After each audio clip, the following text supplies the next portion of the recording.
20% of a plus b which is equal to 50% of a minus b எனில் a and b இன் விகிதம் காண்க. ஓகேவா?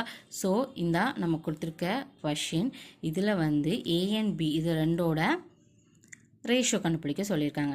20% நமக்கு பர்சன்ட்னாலே தெரியும், டிவைட் பை 100. ஸோ இப்படி மாற்றி எழுதியிருக்கோம். 20 divide by 100 a plus b which is equal to 50%, அது 50 divide by 100 a minus b. ஓகேவா? ஸோ இப்போ மினிமைஸ் பண்ணும்போது இந்த 0 இந்த 0 இங்கே 0 0 கட் ஆகும்.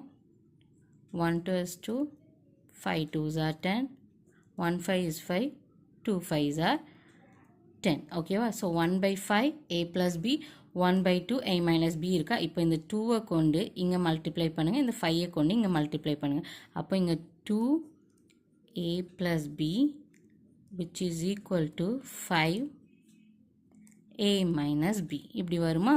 இப்போ ப்ராக்கெட்டுக்கு வெளியே இருக்க வேல்யூவை கொண்டு உள்ள எல்லாமே மல்டிப்ளை பண்ணும். அதாவது 2 கொண்டு a and b ரெண்டோடையும் மல்டிப்ளை பண்ணுவோம். இங்கே 5 கொண்டு a and b ரெண்டோடையும் மல்டிப்ளை பண்ணுவோம். அப்படி பண்ணும்போது நமக்கு என்ன கிடைக்கும்னா 2a plus 2b which is equal to 5a minus 5b.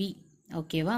இப்போ என்ன பண்ண போகிறோம்னா a எல்லாம் ஒரு சைடு வச்சுக்க போகிறோம், b எல்லாம் ஒரு சைடு வைக்க போகிறோம். அப்படி பண்ணோம்னா இங்கே பாருங்கள், b எந்த சைடு வரும்போது 5b plus 2b which is equal to 5a minus 2a.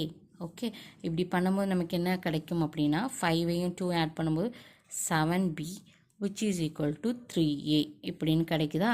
இப்போது ratio okay. So a divide by b அப்படின்னு கொண்டு போனோன்னா a by bன்னு கொண்டு போனோன்னா நமக்கு எப்படி வரும்னா 7/3. ஓகே, ஸோ இதை வச்சு நமக்கு தெரியும் ஏயோட வேல்யூ வந்து 7, பியோட வேல்யூ வந்து 3. அப்படி பார்க்க போனோன்னா நமக்கு ரேஷியோ a/b தானே கேட்டிருக்காங்க. So a/b is equal to 7:3. ஓகேவா?